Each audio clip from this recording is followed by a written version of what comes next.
Քանի որ հարցի հնարավորություն չունեի, իմ հարցերը կուղեմ Տիկին Գալյան ձեզ ելույթի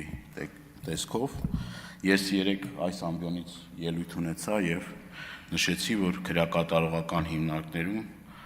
արդեն 21 մահվան դեպք արձանագրվել։ Ցավոք ելույթիս ավարտից հետո ցավով մեծ վշտով տեղեկացա, որ այդ թիվը 1 անձով ավելացել է եւ արդեն լուր ստացա, որ 22-րդ մարտն է քրեակատարողական հիմնարկում մահացել։ Հարցս հետևյալն է, Տիկին Գալյան։ Ինչքան կարող ենք մենք այս հարցերը բարձրացնել եւ այս տխուր, այս սարսափելի վիճակագրությունը չկրճատվի կամ չգիտեմ, էլի սա մի հատ ահավոր մի պատկեր է, էլի ամեն անգամ արթնանալ եւ նման արձանագրումներ անել։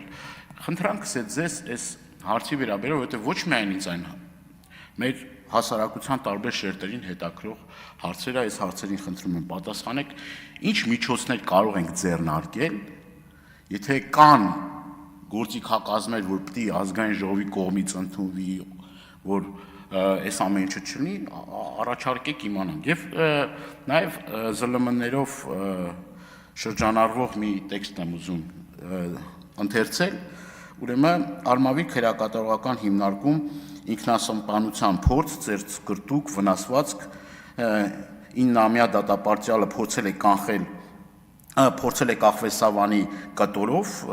ավելի ուշ նույն հատվածում 26 եւ 30 տարեկան դատապարտյալների մոտ արձանագրվել է մարմնական վնասված, առաջին մասնաշենքում 62-ամյա ցմահ դատապարտյալը դեմքին հայտնվել են ուրեմն հարվածներ եւ այս ցանկը երկար է, կներեք 2 վայրկյան։ Սա ԶԼՄ-ներից մեջբերումն է, խնդրում եմ նաև այս հարցերին պատասխանեք, արդյոք սա համապատասխանում է իսկությանը, թե ոչ։